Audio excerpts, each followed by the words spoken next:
everyone? It's Tee Becoate. Today I'm here with a virtual interview. We checking all the way in from Detroit. We got Samuel Shabazz with us. How Brother, you when doing he today? picked the cutter up, I almost cried. The script flipped the whole clip, the bitch we on fire. I missed it, he said he did shit, hope he ain't lying. My bitch did, she get dick chips in a little time. I wish this could have been different, but niggas not. How you doing today, my guy? What up, though, man? I'm happy to be here. How you feeling today?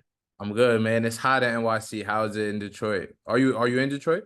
Well, actually, I'm not in Detroit at this second. I'm in Georgia. Okay. Yep, and it's hot. It's hot down here.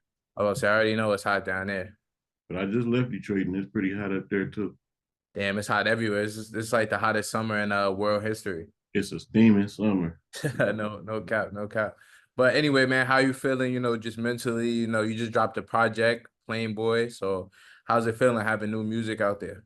I can't complain, man. I'm in a good place. It's always good to get that monkey off your back of new music and letting the people vibe with it like you've been vibing with it and seeing all of the reactions. And I've been appreciating taking everything for what it is.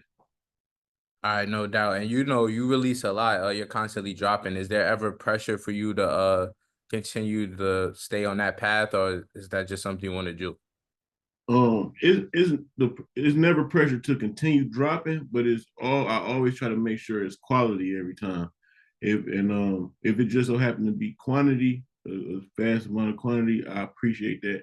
But like I just really try to make sure I give good music when I feel like it's time for a new explanation. Okay, no doubt. And we got to talk about your fascination with like airplanes, aviation. Yeah. You talk about airplanes a lot. What's up with aviation? Like, how you get into that? I really just I had this label called Or Recordings.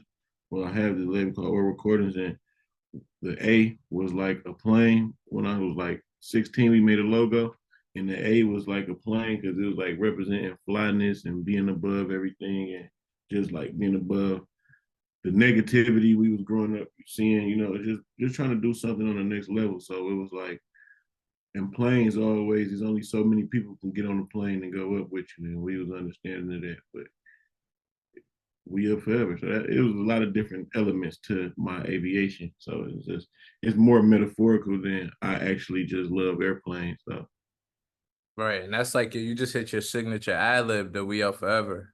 yeah, bingo. How you Yeah. how'd you come up with that in the studio? Because originally We Up Forever really was supposed to be like a conglomerate of guys like We Up.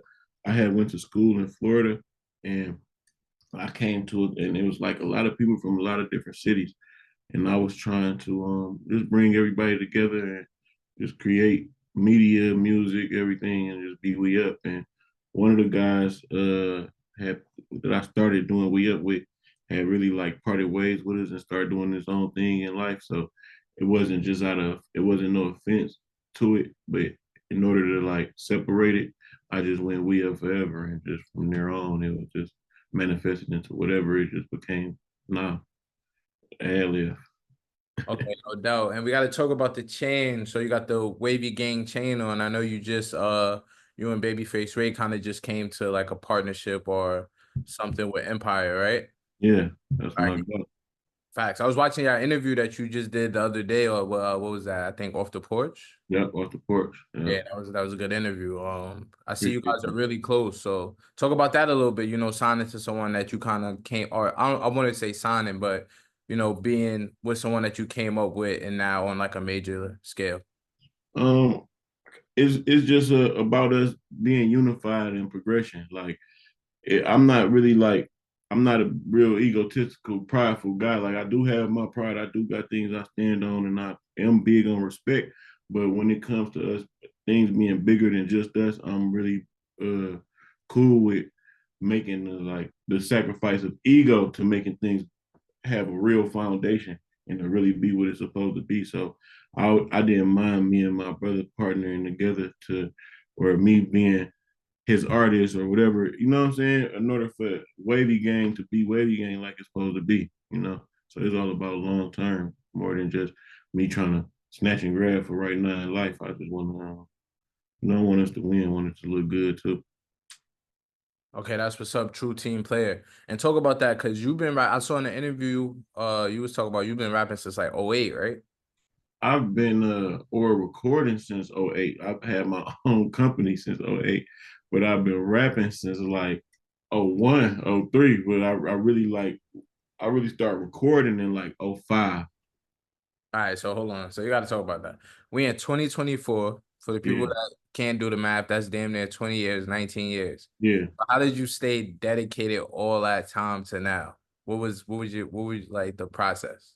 It was like I had different stages. It was like it wasn't and like quitting was never a thing for me, but it was just different moments. I wanted to do different things and be different things in the business. But I was really dedicated to music for a long time and independence. And when it was like just recently when I made like I changed my mind. I changed my mind to where the point it was like, all right, now I'm a full grown adult. It's time to focus on the business side of music business. Like, all right, we got music down packed. Now let's do music business. But through it all, like I had different stages to where I was a child artist where I was just young trying to make music be good. I was just trying to get better. And then I had a stage where I wanted to be a young boss. So I was trying to start a company and figure out how that go. And then I was trying to learn with everybody around me, teach them how to get better and, just build. And then I had a stage where I went off to school and I was trying to build an enterprise and make a TV network to where I started doing podcasts and movies and all type of things. And now I'm on the stage where we focused on the music business. I'm locked in on my artistry and just seeing what we can give to the game and get back from the game. Wow, that's crazy. So you got like the super entrepreneurial mindset. Yeah, Talk about where'd you get that from a little bit? Because I saw you also said your dad, he was signed to Boys and Men, right? yeah. So your pops was already in the business, knows the business a little bit. Did he pass some of that game down to you? A gigantic, enormous amount of the game was passed I down to me. actually got a bar. You was like, I know the game because my daddy told me. I forgot what Yeah, song that was. yeah. I don't know exactly what song it was neither, but like you definitely correct. I do got a part where I say that. Like my pops told me, my mom told me the game too though. She a real independent hustler, you know what I'm saying? But she just like and musically, she had the most extensive collection of music that I listened to, but like it was a good mixture. She was very supportive of everything I ever did in life. And my pops was very like informative on everything I was doing. So I had a good blend. Okay, that's what's up. So talk about your upbringing in Detroit, because you're like I want to say either the third or fourth Detroit rapper I've interviewed. And Mm-hmm. they all of them so far say, Detroit is not like a big city. Kind of everybody knows each other out there. So how was it Yeah. for you out in Detroit? We make Detroit small for sure because it's just like everybody end up family somehow, some way. But through it all, though, Detroit was cool. Like it was a fun environment. It was I don't know how to explain it. It's very different from everything else because I also moved to Georgia too. Like I went to high school in Georgia where I'm at right now, and that was very different. But I ended up back in Detroit, and then I went to Florida, and I really got a different upbringing than most of the people I know from Detroit or most of the people around me because like I had my pops where he was an artist and then he was doing various things in life. And then I had my mama where, that's where I was really living most of the time. And we was just the regular family, Detroit family life really was going on. And then, and he was an artist in the 90s. Everybody know the business was set up different back then when it came to black artists and R&B on top of that, and but he did a good job of maintaining a high quality living. You know what I'm saying? So it was like on one end, my pops was really working hard, keeping stuff going, and then on the other end, my mom was doing the same thing. So I just was watching people work hard and trying to wait until my turn. And really, I was always like a overgrown kid my whole life. I always had a plan. It always was something I wanted to do. I was always working towards something. So like I really left home at 13, you know what I'm saying, and moved to Georgia. And with like cousins and aunties and stuff when I was going to high school. And then like, like, it was like that was like my college experience. I wasn't trying to be a burden to nobody and just trying to get through, head down, get through school and make music and, live life on it. So it wasn't really that, it wasn't that crazy. We just some certain things was done out of necessities and certain things was we set out of. Right. And did you grow up with any of the Detroit rappers? Like were like any of them in your area, your neighborhood, or your part of Detroit? Um, like Joseph McFashion. I don't know if you heard of him, Coach Joey, Nah, for Show Magazine. I have For heard Show of it. Magazine. Yeah, we grew up around each other. There was a lot of different guys that was around. It's hard to say I grew up with the guys that be around me now. You know what I'm saying? So it was like it's hard to say I just grew up with rappers because I was just like I grew up a rapper. Like Blade Icewood, who we all just like look up to as Detroit artists and we respect so much. He was a rapper when I started rapping. Like I got songs where I say R.I.P. Blade Icewood as a kid. You know what I'm saying? So it was like I was in a whole different element than like Detroit rappers when I was creating music. It was like I started working with Ray out of family. Like it wasn't because he was a popular Detroit rapper, Team Eastside, that I respected that, but I wasn't necessarily like a fan of that coming up. Like I wasn't around them and what they had going on. My guy Diego, who was me and Ray manager, not really is like my right hand man from Barney diapers when we was born. Like our parents knew each other when they was 4, 5 in kindergarten. You know what I'm saying? So it was like it was everything that's happening now is just organic, natural family things. Like I was always making music. Bro was doing good in music. We got together, and the first song we ever made was Pinky and Brain trying to take over the world. So it was like everything was just natural. Like we knew it was something. We knew we made each other better, and we was two guys that wanted to get better. So that's just how everything panned out when it come to me with Detroit rappers for real. With you being from Detroit, why so I want to ask, how are people's opinion in Detroit? Because we talk about like the Detroit rappers on Yeah. like Big Sean, because I see Big Sean get like a lot of hate online and stuff, but in the city, are they do y'all fuck with Big Sean or his music? Like, Yeah, how's yeah, it with Big yeah. Sean? Hell yeah, I love Big Sean. That's my guy. All right, cool, cool. Because I, you I see the always clip been a Big online. Sean. I was a Big Sean fan though when he was coming up. Like his first CD, the White and Gold, when Finally Famous one. I No, was a that fan too. I'm not gonna when lie. I first met Big Sean, I rapped a nigga his one of his old songs that he ain't know. You know what I'm saying? So a lot of niggas feel their own way about Big Sean, but I rock with Big Sean. You know what I'm saying? But I just want him to lock in and just go off and continue to stay on this path he on right now, where he jumping back in everybody's faces.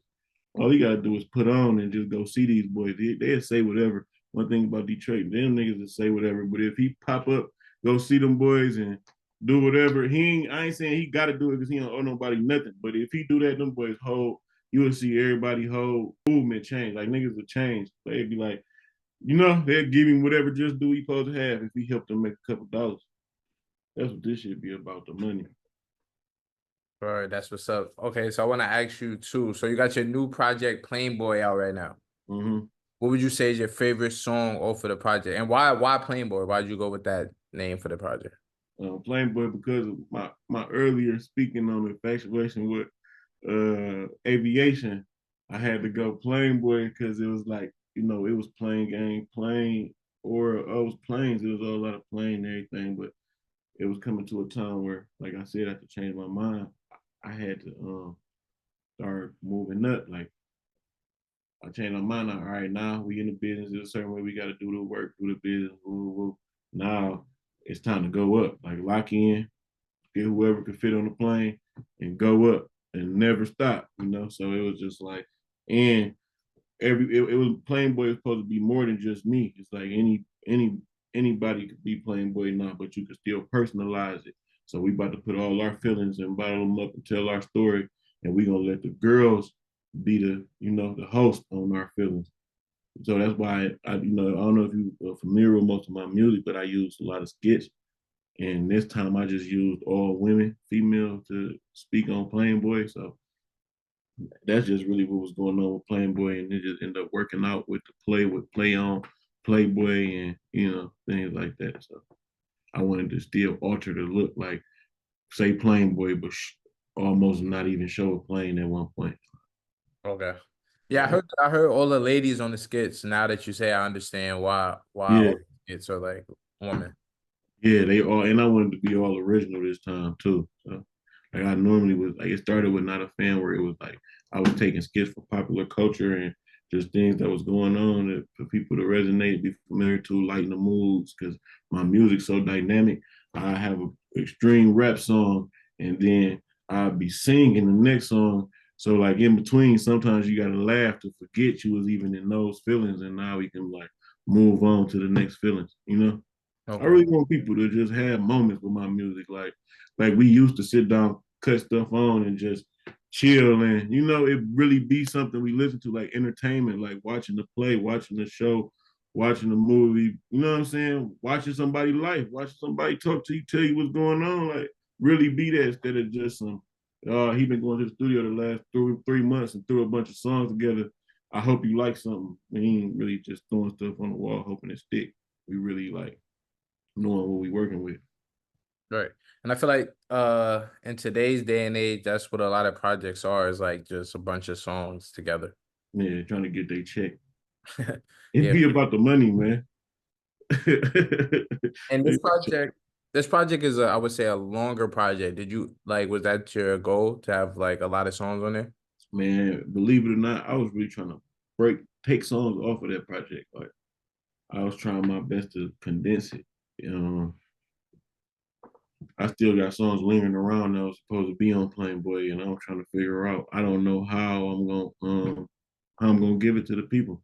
And then like I changed my mind. It was probably only like one song shorter.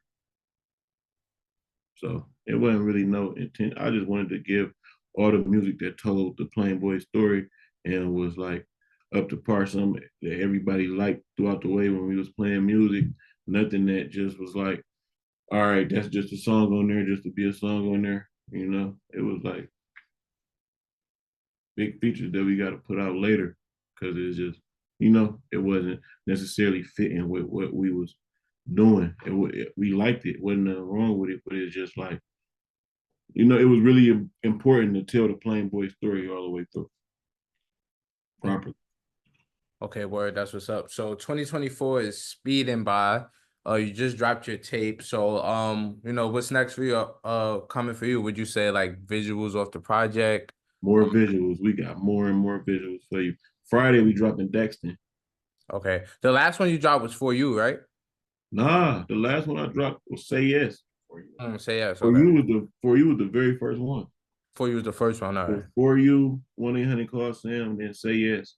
Mhm. Dexton dropping Friday. We got Plain Boy Pink on the way, and there's a couple more too. We gonna really be dropping videos off this one. Okay, that's what's up. That's what's up. You say you got a whole bunch of other songs lingering around too. Are you planning on dropping those as singles or putting them together as a project? I probably got like an EP on the way sometime soon, and I'm trying to figure out how I'm gonna structure these singles to just give y'all songs to, like, but I want to make sure it's still the singles are still respected. Like I don't just throw them out there just because they exist, and I just want to like make sure I show the proper respect to them so the people could take them in the right way. Okay, cool. And before we get off of the interview, before we end it, I gotta ask you, who's your top five in Detroit right now? On top five in Detroit, Mm-hmm. Top five rappers in Detroit right now. Babyface Ray, V's, uh, Los and Nutty, GT, and Street Lord Wine. All right, y'all heard it here first. Excluding yourself, you want to keep yourself out of it. But that's Oh, I'm uncountable. I'm incomparable. I'm the one, say the it. zero, the infinite one. All right. Flame. Bet. Yeah, so you guys heard it here first. You heard his Detroit top five. Heard a little bit about the Plain Boy project. Let the people know where they can follow you and stream your music. Man, follow me on Samuel Shabazz on every platform, Instagram, Twitter. Type in Samuel Shabazz on every digital platform, Apple Music, Tidal, Spotify, Samuel Shabazz, straight up SamuelShabazz. Everybody fuck with me. You know what I'm saying? All right, that's a bet, man. So you guys heard it here first. Make sure you tap in with the new music. Go check out the new project, the new visuals out on YouTube. And make sure you guys like and subscribe. Signing out. Shout out Diamond Cut Media, man. I appreciate you taking your time to rock with me, bro. You already, man. Appreciate you sitting down with us today, bro.